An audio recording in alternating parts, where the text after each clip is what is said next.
So, ayan nga po, nagpunta kami sa African Safari. Ngayon, nag-expect kami ng sunny day. Pero nangyari po, 90% uulan ngayon sa Oita.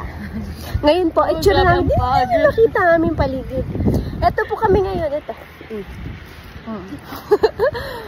Diyos ko po, puro ulap pa nakikita niyo, oh.